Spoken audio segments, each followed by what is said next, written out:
Hi everyone, and welcome back to another episode of Let's Talk Mortgages. I'm your host Darren, and join with me today would be Iftikhar Mohammed. Thank you, Ifti, for joining us. Ifti has been in the mortgage industry for over 10 years. So today's topic would be mortgage affordability. Ifti, a lot of our clients have questions, general questions about mortgage and affordability in particular. What does mortgage affordability really mean from a lender's point of view? So from a lender's point of view, what it means is if you have taken a loan from them, are you able to pay them back? That's what it means, right?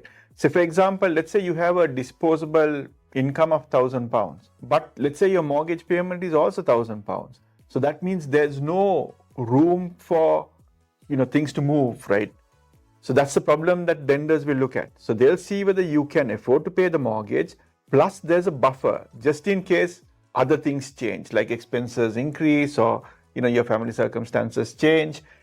For those things as well, so they will factor. So what they will do is they will see whether you can afford the mortgage, plus they will stress test you. That's what they do. Right. In case certain variables change, whether that's going to affect your mortgage. So that's what it means from a lender's point of view. Right, so now that we know what it means, how can someone boost their affordability or how much they can borrow without earning more? Right, that's going to be a tough one, right? So because earnings is the main thing that will drive your affordability. So with earnings, if you can get another job that pays you more or do some extra work, it'll always help. But you can do things like clearing your credit score. If you had problems in your credit files, you can improve on those things. Work on your income and expenses. But I think what a lot of people miss out is lenders. Because some lenders will give you, say, 4.5 times your income. But there might be other lenders who will give you 5 times. Some will give you 6. And I heard there's a lender who will give you even 7 times your income. Oh, wow. So if you do that, that will definitely let you borrow more, right? So that's something that you can work on. Right, thanks. So that's a useful thing. Depending on the lender, you could really get a different loan amount. Not all the lenders will give you the same loan amount, right? So does cutting down on any commitments or debts really make a difference in terms of affordability? Yes, it does. So cutting down on debt, commitments, plus your expenses can definitely boost your affordability. So if you have credit cards, let's say you have 3 credit cards, the lenders think that you might actually go and get a 4th credit card, right? So that can affect your borrowings.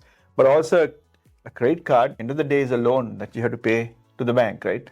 So therefore they worry when you have credit cards, especially if it's out of control. So if you have 3 credit cards, you settle full every single month and don't have massive usage, they're happy. But that's something that they'll look at.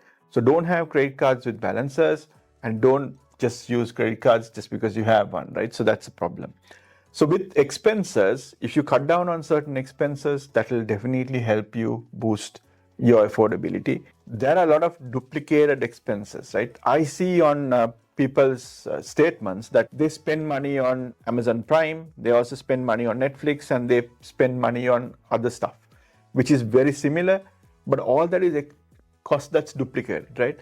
And also entertainment, because sometimes I see people spending a lot of money on entertainment. They might not realize it, but the lenders sometimes look at it in a different way, saying, okay, this guy has too much entertainment, and those become like a hobby, right? So when it's a hobby, then it becomes a problem. It becomes like a commitment, right? So you have to be careful with certain expenses. It's always a good practice to look at your bank statements and see what expenses you have periodically and take off some of those expenses, going forward, right? You need to do a frequent review of your expenses. That's something that you can do. So all of this will improve your affordability. Exactly. So you want to kind of look at it, your position from a lender's point of view of how they would see your credit profile, of how much subscriptions you have, that you should basically kind of want them to look, we want to lend to this person because, well, he seems stable and doesn't have much commitments repeated subscriptions, and he knows what he's doing. Exactly, yeah.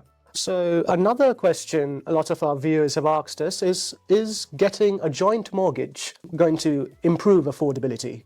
Yeah, it certainly does. Because, if you are earning, say, 25,000 and your partner is earning 25,000, suddenly your income is 50,000. So therefore, if a bank does a multiple of 4.5 times, it's not 25 into 4.5 times. It's now 50 into 4.5 times. So that definitely helps. And also from a bank's point of view, they know, like, if it's an individual application, if something happens to the individual, there's a good chance that the loan will not be paid back, right? But if there's a second person, at least, they have some kind of hold, right? That always helps you with boosting your affordability. So it's always a good thing. But even from a legal point of view, I think it's a good thing, because if there is two people on the mortgage, especially if they are married and they have children or their partners, they probably want to have it that way. Because if something happens to the first person, otherwise you'll have to go to court to sort things out, right? Because it's a longer process. So you probably want to sort of have somebody else who can look after, the interest, especially if you have kids, right? That can have an impact on the family and the kids. So it's always a good idea to have a second person on the mortgage.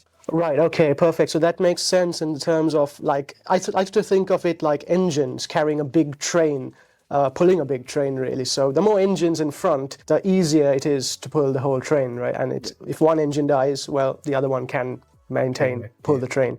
And last but not least, are there any tools or calculators our customers could use to check their affordability before applying for a mortgage? Yeah, there's enough tools out there, because a lot of the banks have their own tools. And we as a mortgage broker, we have our own tool as well. But the difference between us and a bank is the bank will tell you what they can afford from that bank's point of view. But we've sort of done more research on this, and our tool will give you a range. Say, okay, at best case, you're going to be at this number, and, at worst case, you're going to be at this number. So based on, your actual requirement, we will be able to place you with the right lender. So, calculators like that might be a little bit more helpful, because if you go to X bank or Y bank, they will tell you how much you can afford from that bank's point of view. That's all. But how many banks are you going to check, right? So, there might be so many that you'll have to check. So we've sort of tried to merge the whole lot and create one calculator. Right, perfect. So does such calculator exist? Where can we find one? Yeah, so there is one on our website. So if you want, we will include the link on this video. Oh, lovely, well, right? Yeah.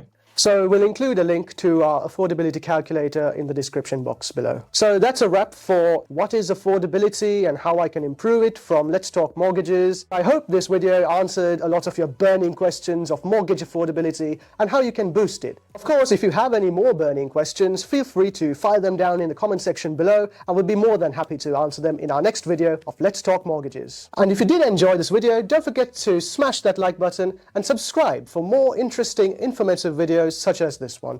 I've been Darren, and this is Iftikhar signing out from Let's Talk Mortgages. Until next time, take care.